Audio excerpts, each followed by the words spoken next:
नमस्कार। नेपाल टेलिभिजनको समाचारमा स्वागत छ। म अनिता बिन्दु। म राजेन्द्र राज तिमिल सिन्हा। सुरुमा प्रमुख समाचार।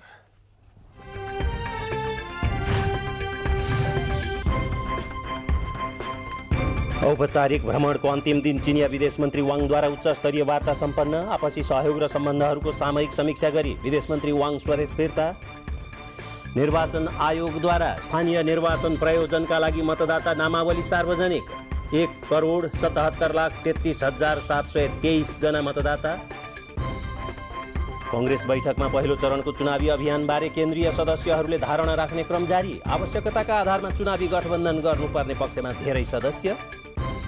कम्युनिस्टको आवरणमा तानाशाहको उदय हुने भएकोले तानाशाही विरुद्ध जनमत बनाउन पत्रकारलाई माधव नेपालको आह्वान। सत्य उद्घाटन गर्न आग्रह। पूर्व पश्चिम राजमार्ग अन्तर्गत सर्लाहीको फुलजोर खोलामा पुलबाट बस पल्टिँदा 4 जनाको मृत्यु। दुर्घटनामा अरू 25 जना घाइते। रुसले युक्रेनका खाना र इन्धन डिपो नष्ट गर्न लागेकोले रोक्नका लागि पश्चिमा देशहरूसँग युक्रेनी राष्ट्रपतिद्वारा हतियार माग। हतियार नदिएकोमा अमेरिकाको आलोचना। र थाइल्यान्ड भ्रमणमा रहेको नेपालको राष्ट्रिय फुटबल टोली दोस्रो मैत्रीपूर्ण खेलमा पनि निराश। थाइल्यान्डको चोनबुरी फुटबल क्लबसँग 3-1 ले पराजित।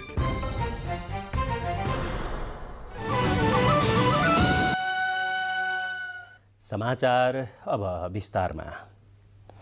चीनका राज्य परिषद सदस्य तथा विदेश मन्त्री वाङ यी नेपालको 3 दिवसीय औपचारिक भ्रमण सम्पन्न गरेर फर्किनु भएको छ। भ्रमणका क्रममा उहाँले राष्ट्रपति, प्रधानमन्त्री, प्रमुख प्रतिपक्षी दलका नेता लगायत नेताहरूसँग उच्च स्तरीय वार्ता एवं संवाद गर्नुभयो भने नेपालको आर्थिक विकास र समृद्धिमा सहयोग पुग्ने खालका विभिन्न आर्थिक तथा प्राविधिक सहायता सम्बन्धी 9वटा सम्झौतामा उहाँहरूकै उपस्थितिमा हस्ताक्षर पनि सम्पन्न भएको छ। एक रिपोर्ट।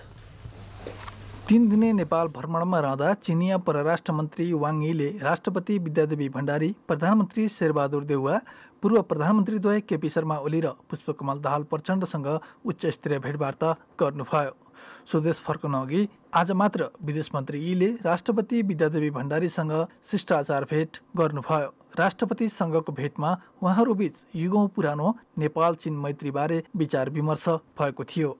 ऐतिहासिक कालदेखि नेपाल र चीनबीचको असल सम्बन्ध, यस प्रकारका उच्च स्तरका भ्रमणले बहुआयामिक द्विपक्षीय सम्बन्धलाई अझ सुदृढ तुल्याउन मद्दत पुग्ने विश्वास राष्ट्रपतिले व्यक्त गर्नुभएको थियो। त्यसैगरी विदेश मन्त्री वाङ यीले स्वदेश फर्कनु अघि आजै मात्र एमाले अध्यक्ष केपी शर्मा ओली र माओवादी केन्द्रका अध्यक्ष पुष्पकमल दाहाल प्रचण्डसँग छुट्टा छुट्टै भेटवार्ता गर्नुभयो।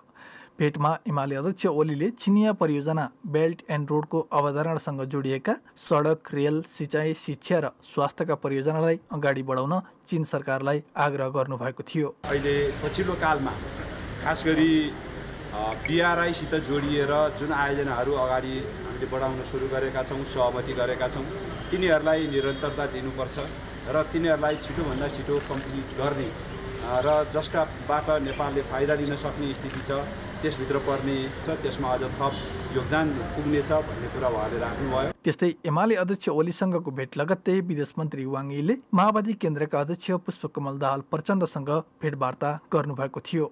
भेटमा दुई देशबीचको सम्बन्धका साथै चीन सरकारका तर्फबाट नेपाललाई उपलब्ध गराइने सहयोगका विषयमा छलफल भएको छ। व्यापार घाटा बढ्दै गइराखेको दुई देशबीचको सन्दर्भमा त्यसलाई सन्तुलित गर्नको लागि त्यसमा एउटा सकारात्मक परिणामको निम्ति व्यापार नाकाहरूलाई नियमित गर्ने, सहजीकरण गर्ने र त्यसलाई सन्तुलित गर्नको निम्ति प्रयास बढाउने बारेमा हाम्रो तर्फबाट चर्चा गरियो। नेताहरूसँगको भेटमा BRI परियोजनासँग जोडिएका विषयलाई अगाडि बढाउन र त्यसलाई नियमित गर्न चीन सरकारका तर्फबाट सहयोग रहने विदेश मन्त्री वाङको भनाइ थियो। शनिबार मात्र विदेश मन्त्री वाङ यीले प्रधानमन्त्री शेरबहादुर देउवासँग शिष्टाचार भेटवार्ता गर्नुभएको थियो। प्रधानमन्त्रीसँग भएको भेटमा द्विपक्षीय हित, आपसी सम्बन्ध र 2072 सालको भूकम्पपछि बन्द तातोपानी नाका सञ्चालन गर्ने लगायतका विषयमा छलफल भएको थियो। शनिबार नै दुई देशका परराष्ट्र मन्त्रीहरूको बैठकपछि नेपाल चीन बीच काठमाडौँ केरुङ रेलमार्गको अध्ययन,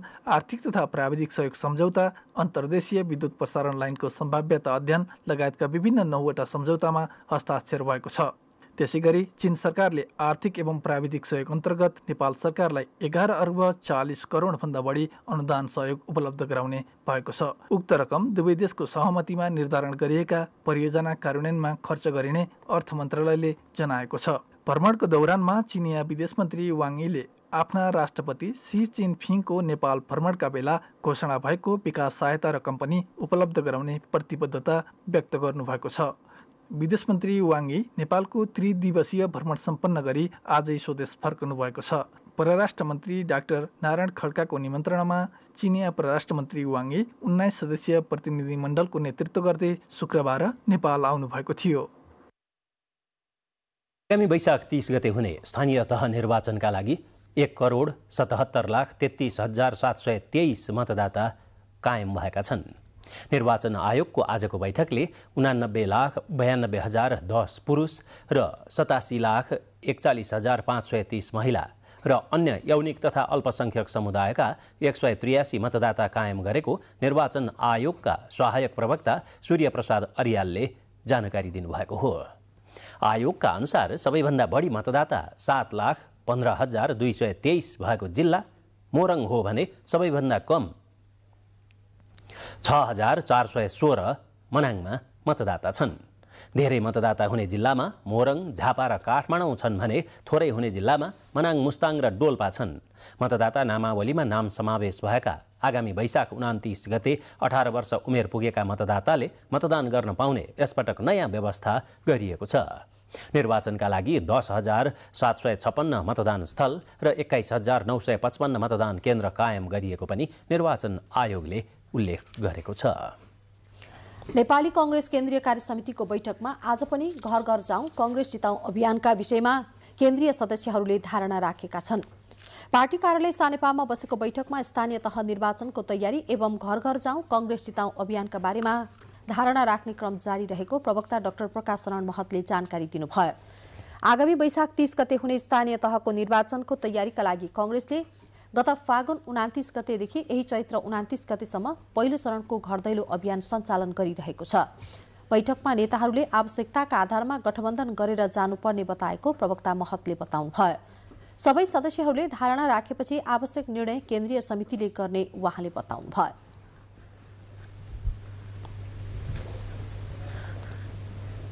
अब जहाँसम्म वैशाख 30 गते हुने निर्वाचन छ, स्थानीय तहको निर्वाचन छ, त्यसमा कसरी जाने भन्ने विषयमा पनि साथीहरूले आफ्नो जिल्लाको अनुभवको आधारमा सुझाव सल्लाह दिनुभएको छ। अधिकांश साथीहरूले केही न केही किसिमको समझदारी र गठबन्धनको आवश्यकता छ भन्ने नै कुरा उहाँहरूले गर्नुभएको छ। कांग्रेस बैठक भोलि पनि बस्ने बताइएको छ। प्रमुख प्रतिपक्षी दल नेकपा एमाले केन्द्रीय चुनावी घोषणा पत्रको मस्यौदामा स्थायी कमिटी सदस्यहरूले चैत्र 20 गतेसम्म लिखित सुझाव दिनुपर्ने निर्णय गरेको छ। एमाले वैशाख 9 गते अन्तिम प्रतिबद्धता पत्र सबै पालिकाबाट एकसाथ सार्वजनिक गर्ने तयारी गरेको छ। काठमाडौँमा आज बसेको एमाले स्थायी कमिटी बैठकले स्थानीय चुनावको प्रतिबद्धता पत्र तयारीका लागि चैत्र 16 गते हाइब्रिड भर्चुअल बैठक राख्ने निर्णय गरेको प्रचार विभाग प्रमुख पृथ्वी सुब्बा गुरुङले जानकारी दिनुभयो। बैठकले सरकारले आगामी निर्वाचनलाई प्रभावित पार्न खोजेको निष्कर्ष निकालेको छ। सम्बन्धमा चाहिँ त्यसको लागि 2078 साल चैत्र 16 गते हामी हाइब्रिड भर्चुअल मिटिङ आयोजना गर्छौँ। त्यो हाइब्रिड भर्चुअल मिटिङ किन भनेदेखि केन्द्रमा भौतिक रूपमा चाहिँ सहभागी हुन्छन् नेताहरू र जिल्लामा पालिकामा र प्रदेशमा यसको भर्चुअल मिटिङका माध्यमबाट उहाँहरू सहभागी हुन सक्नुहुन्छ। बैठकले निष्पक्ष निर्वाचन गराउनु पर्ने संवैधानिक दायित्व बोकेको निर्वाचन आयोगको भूमिका अनुचित देखिएको भन्दै मतपत्रको रङ परिवर्तन गरेर हरियो बनाउने र 2 दिन मनोनयनका लागि समय दिने निर्णय सच्याउन माग गरिएको प्रचार विभाग प्रमुख गुरुङले जानकारी दिनुभयो। नेपाल कम्युनिस्ट पार्टी एकीकृत समाजवादीका अध्यक्ष माधव कुमार नेपालले मुलुकमा कम्युनिस्टको आवरणमा तानाशाहको उदय भएकाले त्यस विरुद्ध जनमत सृजना गर्न एकीकृत समाजवादी गठन भएको बताउनु भएको छ। समाजवादी प्रेस संगठन नेपालको प्रथम विस्तारित बैठकको समापन समारोहमा आज उहाँले पात्रको विकृत मानसिकता भएमा समाजवाद वा साम्यवादको आवरणमा तानाशाह जन्मने गरेको विश्व मञ्चमा दृष्टान्त रहेको उल्लेख गर्नुभयो। अध्यक्ष नेपालले सञ्चारकर्मीको कलमले सत्यको खोजी गरी तथ्यको उद्घाटन गर्नुपर्नेमा जोड दिनुभयो।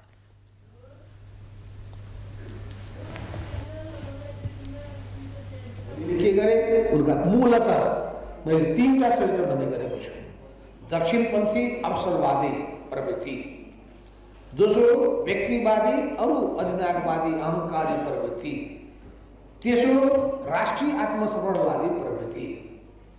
यो 3वटा विचलनले गर्दाखेरि देशभक्तिको पनि झण्डा छोडे, क्रान्तिकारिताको पनि झण्डा उनले परित्याग गरे र त्यसपछि सामूहिकतालाई पनि छोडे र आफ्नो एकल नेतृत्व र वर्चस्वलाई स्थापित गर्ने कुरामा गए। उहाँले राष्ट्रिय पुँजीको विकास गरी आत्मनिर्भर अर्थतन्त्रको विकास गर्न कृषि, उद्योग, पर्यटनका साथै पूर्वाधारका क्षेत्रमा लगानी विस्तार गर्नुपर्नेमा जोड दिनुभएको थियो। त्यसले मुलुकमा रोजगारी सृजना गरी अर्थतन्त्रलाई चलायमान बनाउने तर्क पनि उहाँले प्रस्तुत गर्नुभयो। समाचार बाँकी छन् तर एकैछिनको विश्रामपछि। विश्रामपछि समाचारमा स्वागत छ। सुदूरपश्चिम प्रदेश सभाको 9औं अधिवेशन सुरु भएको छ। अधिवेशनको पहिलो बैठकमा प्रदेश सभा सचिवालयमा दर्ता भएको प्रदेश दुग्ध विकास बोर्ड पहिलो संशोधन ऐन 2078 सभामा टेबल गरिएको छ। भूमि व्यवस्था, कृषि तथा सहकारी मन्त्री विनिता चौधरीले सुदूरपश्चिम प्रदेश दुग्ध विकास बोर्डको स्थापना र व्यवस्था गर्न बनेको विधेयक 2077 पहिलो संशोधनलाई सभा समक्ष टेबल गर्नुभएको हो। नेपाल सरकारका प्रवक्ता एवं सञ्चार तथा सूचना प्रविधि मन्त्री ज्ञानेन्द्र बहादुर कार्कीले धार्मिक आस्थाका आधारमा कसैमाथि पनि विभेद गर्न नहुनेमा जोड दिनुभएको छ। सुनसरीको भोकराहा नरसिंह गाउँपालिका 1 मा निर्माणाधीन महर्षि मेही सन्तमत मन्दिर शिलान्यास गर्दै उहाँले समाजमा अनेक धर्म र जात जातिको बसोबास रहेकोले कसैमाथि पनि विभेद गर्न नहुनेमा जोड दिनुभएको हो। समाजमा विभिन्न धर्मावलम्बीको बसोबास भएकोले मन्दिरका कारण भेदभाव नगरी सामाजिक सद्भाव कायम गर्नु आवश्यक रहेको चर्चा गर्नुभयो।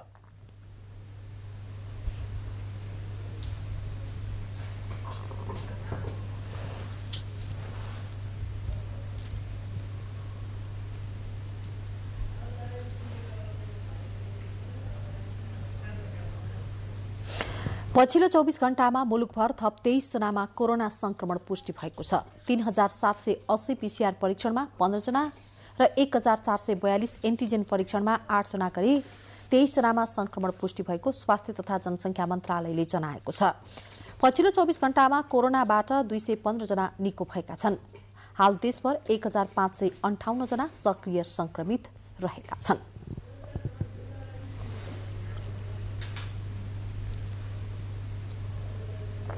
गत 24 घण्टामा गरिएका कुल 3780 पीसीआर परीक्षणमा 15 संक्रमण पुष्टि भएका छन् भने 1442 एन्टिजेन परीक्षण गर्दा 8 संक्रमित पुष्टि भएका छन्।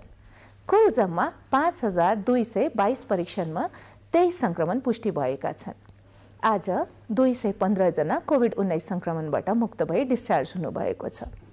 गत 24 घण्टामा कोभिड-19 संक्रमणबाट कसैको पनि निधन भएको छैन। काठमाडौँ उपत्यकाभित्र ललितपुरमा 2 र काठमाडौँमा 6 गरी जम्मा 8 संक्रमण पुष्टि भएका छन्। पछिल्लो समय कोरोना संक्रमण 0.4% मा झरेको छ। कोरोना संक्रमणको दर कम भए पनि जनस्वास्थ्यका मापदण्ड पालनामा भने हेल्थ चेक नगर्न स्वास्थ्य तथा जनसङ्ख्या मन्त्रालयले सबैमा अनुरोध गरेको छ र सबै नागरिकलाई खोप लगाउन समेत आग्रह गरेको छ। प्रस्तुत छ यसै विषयमा तयार पारिएको सामग्री आजको कोरोना केयर।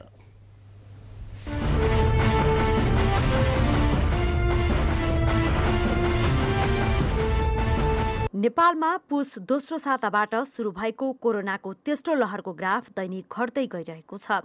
स्वास्थ्य तथा जनसङ्ख्या मन्त्रालयका अनुसार हाल अहिले देशभर सक्रिय संक्रमितको संख्या 1558 रहेको स्वास्थ्य तथा जनसङ्ख्या मन्त्रालयले जनाएको छ।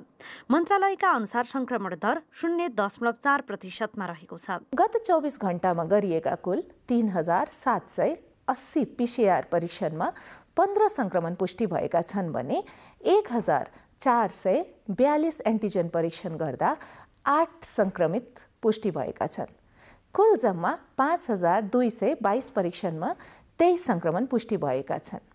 आज 215 जना कोभिड-19 संक्रमणबाट मुक्त भई डिस्चार्ज हुनुभएको छ।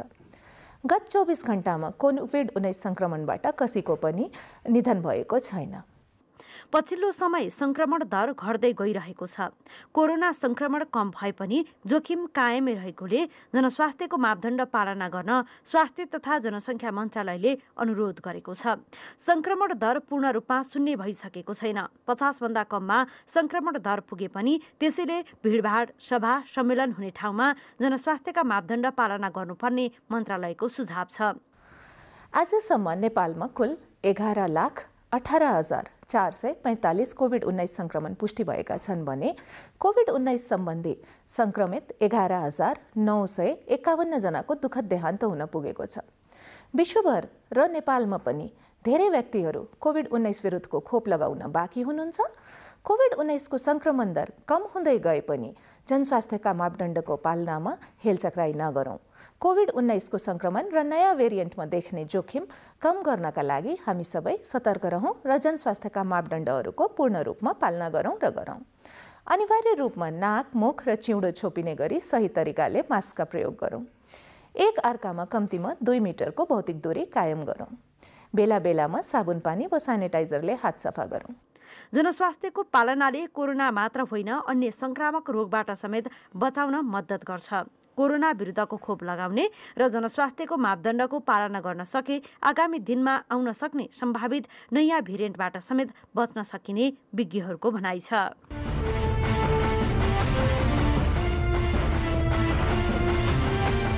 अब बाँकी समाचार एकैछिनको विश्रामपछि।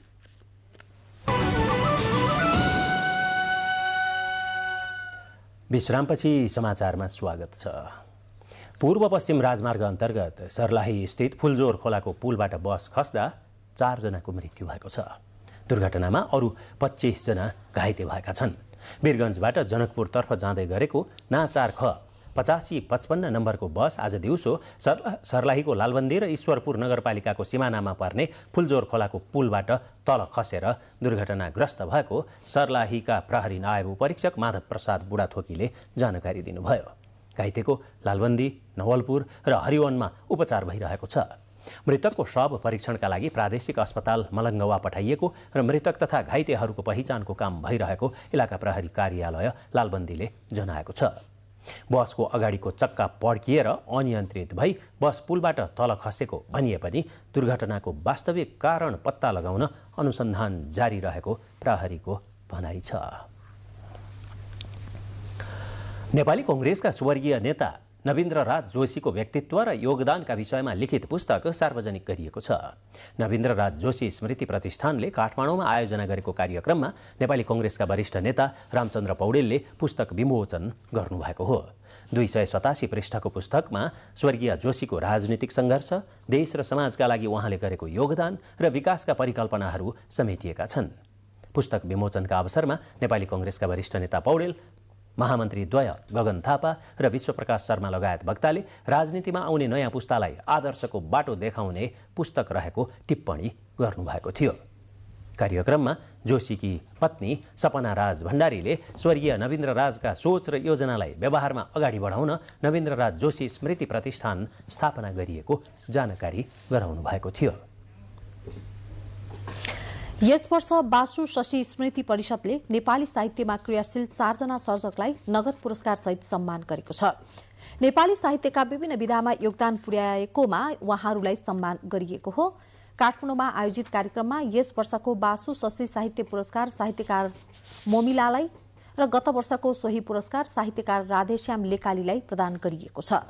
त्यसैगरी यस वर्षको कुमार सरस्वती साहित्य पुरस्कार साहित्यकार ध्रुव मधिकर्मीलाई प्रदान गरिएको छ। नगद 25,000 रुपैयाँ राशि रहेको पुरस्कार नेपाल ललित कला प्रज्ञा प्रतिष्ठानका कुलपति के कर्माचार्यले प्रदान गर्नुभएको हो। कार्यक्रममा साहित्यकार शैलेन्द्र साकारलाई बासु शशी साहित्य सम्मानबाट सम्मानित गरिएको थियो। ती 4 दिन महिनावारी अनुभूति कथाहरू नामक पुस्तक सार्वजनिक गरिएको छ। पुस्तकमा नेपालका विभिन्न क्षेत्रका सफल 22 जना व्यक्तित्वहरूले आफ्ना महिनावारी हुँदाको अनुभव कथाका रूपमा उतार्नु भएको छ। पुस्तकमा आफ्नो पहिलो रजस्वला हुँदाको पीडादेखि आफूले घरमा महिनावारी हुँदा भोगेको छोइछिटो, छिछि, दुरदुर लगायतका अनुभवहरू पस्किएका छन्। एकीकृत सामुदायिक विकास मञ्चले प्रकाशन गरेको पुस्तक मार्फत महिनावारीबारे व्याप्त भ्रमलाई चिर्दै जनचेतना फैलाउनु रहेको लेखकहरूको भनाइ छ।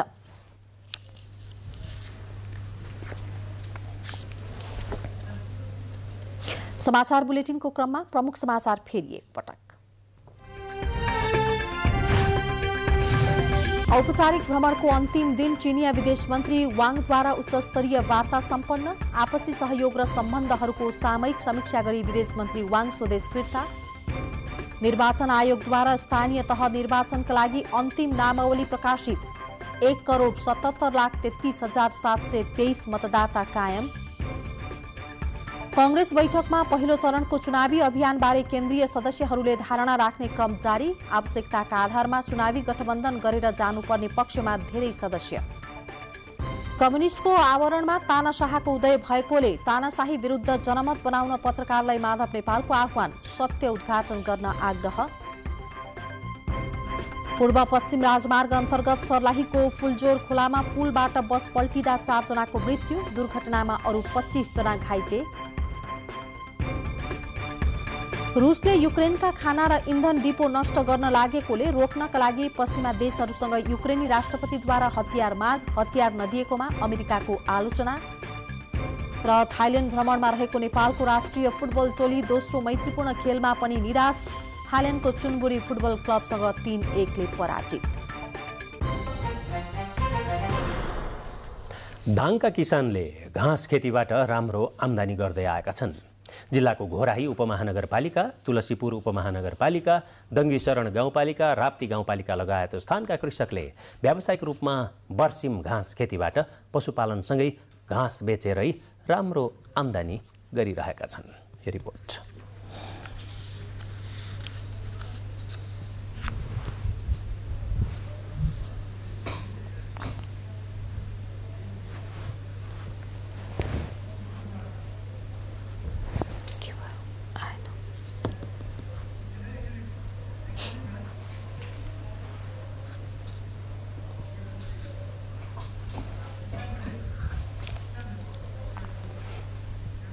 दोलखाको सैलुङ गाउँपालिका वडा नम्बर 5 मा खानेपानी सेवा पुर्याइएको छ। 61 घर धुरीका स्थानीयलाई लक्षित गरी वाटर एड नेपालको सहयोगमा सामुदायिक विकास मञ्चको 38 लाख, सैलुङ गाउँपालिकाको 6 लाख र स्थानीयको जनश्रम दान 9 लाख रुपैयाँको लगानीमा खानेपानीको बन्दोबस्त गरिएको हो। खानेपानी व्यवस्थापनका लागि 2 वटा ट्याङ्क निर्माण गरिनुका साथै 61 घरमा धारा जडान गरिएका छन्। पालिकाको 5 वर्षभित्र घर घरमा धारा पुर्याउने योजना अनुसार विभिन्न निकायसँग समन्वय भइरहेको गाउँपालिकाका अध्यक्ष भरत दुलालले जानकारी दिनुभयो। मुगु जिल्लाको छायानाथ रारा नगरपालिकाको लगानीमा मुगु र हुम्ला जोड्ने बेली ब्रिज निर्माण सम्पन्न भएको छ। हुम्ला जिल्लाका 3 वटा गाउँपालिकाका साथै छायानाथ रारा नगरपालिकाका 13 र 14 वडाका बस्तीका बासिन्दा अब सडक सञ्जालमा जोडिएका छन्। छायानाथ रारा नगरपालिकाको करिब 6 करोड 3 लाख रुपैयाँको लागतमा पुल निर्माण गरिएको हो। ग्रामीण पहुँच कार्यक्रम र्याप 3 ले निर्माण गरेको हुम्लामा पर्ने 67 किलोमिटर र मुगुमा पर्ने 37 किलोमिटर सडक पुल नबन्दा यातायात सञ्चालन हुन सकेको थिएन।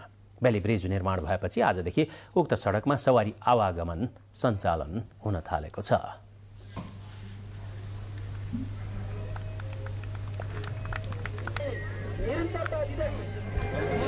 धनगढी माई नगरपालिका सिराहाले जिल्ला प्रशासन कार्यालयलाई टोकन मेसिन उपलब्ध गराएको छ। प्रशासन कार्यालयमा सेवाग्राहीहरूलाई सेवा प्रवाह गर्दा पहिला उपस्थित हुनेलाई पहिलो प्राथमिकता दिन सहज गराउने उद्देश्यले नगरपालिकाले मेसिन प्रदान गरेको हो। मेसिन उद्घाटन गर्दै नगरपालिकाका प्रमुख हरिनारायण चौधरीले मेसिनको प्रयोगपछि जिल्ला प्रशासनबाट सेवाग्राहीले पाउने प्रशासनिक सेवामा सहजता थपिने बताउनुभयो। जिल्ला प्रशासन कार्यालयमा दैनिक करिब 500 जनाले सेवा प्राप्त गर्ने गरेका छन्। कास्कीको ढिकुर पोखरी स्थित लोसे पाखा सामुदायिक वन उपभोक्ता समूहले लालीगुराँस संरक्षणका क्रियाकलाप अगाडि बढाएपछि लोसे पाखा वन लालीगुराँसमय भएको छ। उक्त समूहले वन क्षेत्रमा गुराँसको छुट्टै ब्लक स्थापना गर्नुका साथै काटछाँट गरी संरक्षण गर्दै आएको छ। हाल उक्त वन क्षेत्रमा करिब 4000 वटा बोटमा लाली गुराँस ढकमक्क फुलेका छन्। लोसे पाखाको चिनारी राष्ट्रिय फूल लाली गुराँस भन्ने नाराका साथ आफूहरू गुराँस संरक्षणमा सक्रिय भएको वन समूहका अध्यक्ष गमबहादुर गुरुङले जानकारी दिनुभयो। वन समूहले गुराँसको फूल टिप्न रोक लगाएको छ भने अनुमति बिना फूल टिप्नेलाई 1000 रुपैयाँ जरिवाना लगाएको छ। लाली गुराँसलाई जुस बनाउने र औषधि जन्य सामग्रीको रूपमा पनि प्रयोग गर्ने गरिएको छ।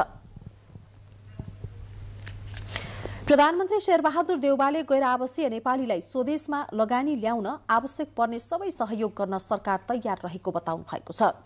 ललितपुरमा गैर आवासीय नेपाली संघको 10औं विश्व सम्मेलनको समापन कार्यक्रममा प्रधानमन्त्री देउवाले मुलुकको विकासमा गैर आवासीय नेपालीको भूमिका महत्वपूर्ण रहेको भन्दै स्वदेशमा लगानी ल्याउन आवश्यक पर्ने सबै सहयोग गर्न सरकार तयार रहेको बताउनु भएको हो।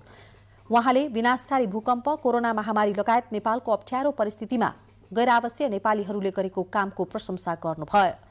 उहाँले गैर आवासीय नेपालीहरूको पुँजी र प्रविधिलाई मुलुकको विकासका लागि संगठित बनाउन आवश्यक रहेको बताउनुभयो। गैर आवासीय नेपाली समुदायलाई प्राप्त साथ सहयोग र समन्वय गरी समन्वयप्रति सरकार आभार र धन्यवाद प्रकट गर्दछ। कार्यक्रममा नेपाली कांग्रेसका महामन्त्री गगन थापा र नेकपा एमालेका उपाध्यक्ष सुभाष नेमुवाङ लगायतका नेताले सांस्कृतिक, आर्थिक र सामाजिक अधिकार पाउने गरी गैर आवासीय नेपालीका लागि नागरिकता दिने विषयलाई निष्कर्षमा पुर्याइने प्रतिबद्धता जनाउनुभयो। अब मुलुक बाहिरका खबर। युक्रेनी राष्ट्रपति भोलोदिमिर जेलेन्स्कीले रसियाले युक्रेनका खाना र इन्धनका डिपोहरू नष्ट गर्ने गरी आक्रमण बढाएकोले प्रति आक्रमण गर्न ट्याङ्क, जहाज र क्षेप्यास्त्र सहयोग गर्न पश्चिमा देशहरूसँग आग्रह गर्नुभएको छ। मेरिओपोल शहर घेरेर रसियाले कब्जामा लिन लागिसकेको भन्दै जेलेन्स्कीले क्षेप्यास्त्रको अगाडि युक्रेन एक्लैले केही गर्न नसक्ने भन्दै हतियार माग दोहोर्याउनु भएको हो। उहाँले युद्धक विमान नदिएकोमा अमेरिकाको आलोचना गर्नुभएको छ। अब बाँकी समाचार एकैछिनमा।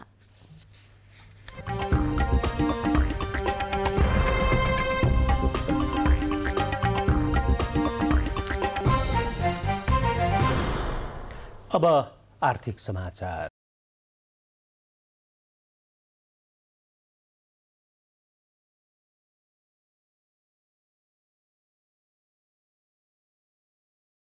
साक्षरता वित्तीय संस्थाको एउटा दायित्व हो। यस क्रममा नेपाल बैंकको वित्तीय साक्षरता कार्यक्रम सम्पन्न भएको छ। कार्यक्रम नेपाल बैंकका देशभरका 150 शाखामा सञ्चालन गरिएको बैंकको भनाइ छ। नेपाल बैंकले वित्तीय साक्षरता अभिवृद्धि गर्ने उद्देश्यले वित्तीय साक्षरता कार्यक्रम सञ्चालन गरेको छ। एक सातासम्म सञ्चालन भएको कार्यक्रममा विद्यार्थी, युवा, उद्यमी, गृहिणी लगायतको सहभागी रहेको थियो।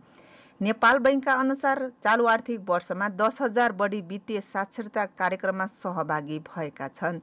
आम नेपालीहरूलाई वित्तीय पहुँच बढाउने, आम्दानीको बचत गर्ने बानी बसाल्न र आर्थिक गतिविधिमा सबैको पहुँच बढाउने उद्देश्यले वित्तीय साक्षरता कार्यक्रम सञ्चालन गरिएको बैंकले जनाएको छ। बचतमा अथवा सम्पत्तिको ओनरसिपमा महिलाहरूको एउटा ओनरसिप बढ्दै जाओस्, हैन, बचत गर्ने बानी उहाँहरूको पनि बढ्दै जाओस् र कतिपय अवस्थामा यो चाहिँ महिलाको बचत एक हिसाबले भन्ने हो भने महिला हिंसासँग पनि गएर जोडिन्छ। त्यसले गर्दाखेरि तपाईँ आफै बचत गर्नुहोस्, आफू पनि वित्तीय रूपमा सक्षम हुनुहोस् भनेर हामीले महिलाहरूलाई जोड दिइरहेका हुन्छौँ। विदेशमा गएर काम गर्ने नेपाली दाजुभाइ दिदीबहिनीहरू जो हुनुहुन्छ, जसले चाहिँ रेमिट्यान्स अथवा विप्रेषण नेपालमा भित्राउनु भएको हुन्छ, उहाँहरूको विप्रेषणलाई हामीले सही सदुपयोग होस्, त्यो विप्रेषण चाहिँ नेपाली फर्मल च्यानलबाट आओस्, नेपालको अर्थतन्त्रमा पनि त्यो चाहिँ एउटा पोजिटिभ रूपमा चाहिँ त्यो बचत राष्ट्रको बचतको रूपमा आओस् भन्ने हिसाबले र भोलि गएर विदेशमा काम गरेको व्यक्ति फर्केर नेपाल आउँदाखेरि पनि उहाँको केही न केही सेभिङ चाहिँ रहिराखोस् भन्ने हिसाबले हामीहरूले हाल मुलुकमा 66.64% जनतामा वित्तीय पहुँच पुगेको नेपाल राष्ट्र बैंकको तथ्याङ्क छ। नेपाल बैंकले हालसम्म 1,83 अर्ब रुपैयाँ कर्जा प्रवाह गरेको छ भने 1,95 अर्ब रुपैयाँ निक्षेप सङ्कलन गरेको छ। हाल नेपाल बैंकको मुलुकभर 150 शाखा रहेका छन्।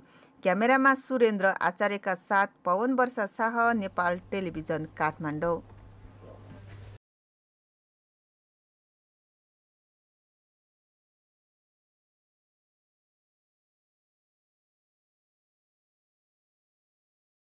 समाचार।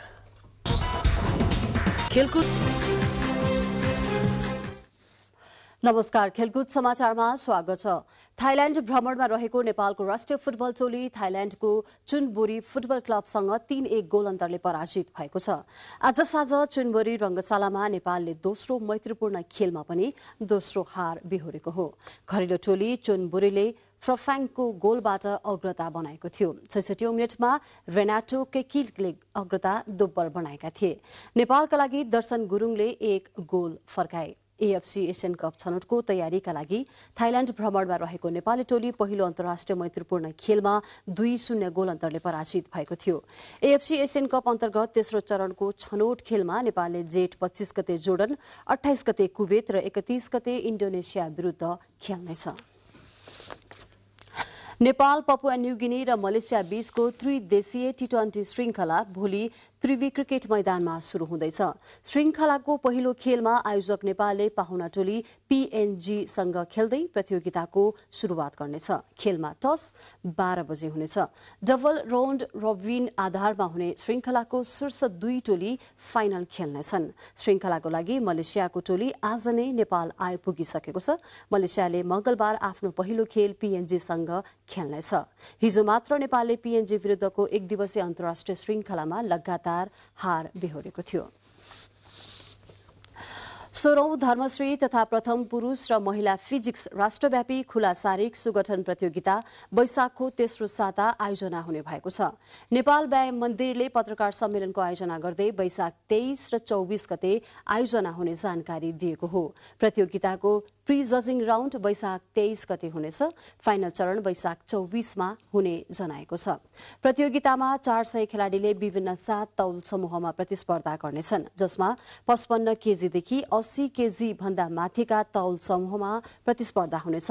धर्मश्री विजेताले 10 लाख रुपैयाँ प्राप्त गर्नेछ। विज्ञापनपछि स्वागत छ। भारतीय क्लब माने Bhanjyang FC Darjeeling Tribhuvan army club विरुद्ध फराकिलो जित निकाल्दै दमक गोल्ड कप फुटबलको अन्तिम 4मा पुगेको छ। झापाको दमकमा जारी दमक गोल्ड कपमा आज विभागीय टोली A division club Tribhuvan army क्लबलाई 4-0 गोल अन्तरले पराजित गर्दै माने भन्ज्याङ सेमी फाइनलमा प्रवेश गरेको हो। एएफसी दार्जिलिङको जितका लागि राकेश सिंहले 2 गोल गर्दा जेरी पुलामी र विमल कुमारले समान 1-1 गोल थपे। त्रिभुवन आर्मीले केही राम्रो अवसर प्राप्त गरे पनि गोल भने गर्न नसक्दा लज्जास्पद हार बेहोर्नु पर्यो। आजको खेलको म्यान अफ द म्याच विजयी टोलीका राकेश सिंह घोषित भएका छन्।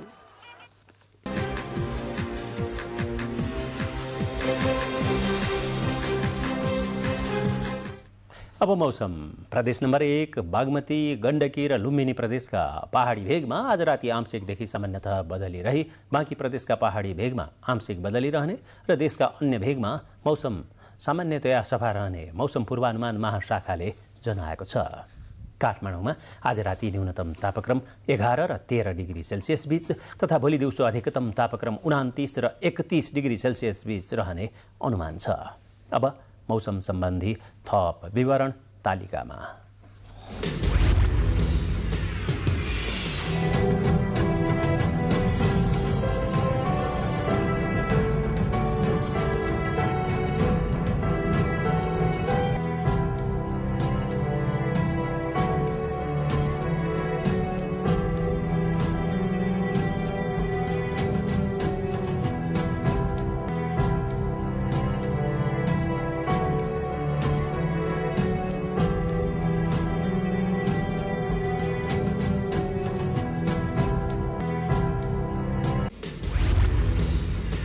अन्त्यमा प्रमुख समाचार फेरि एकपटक।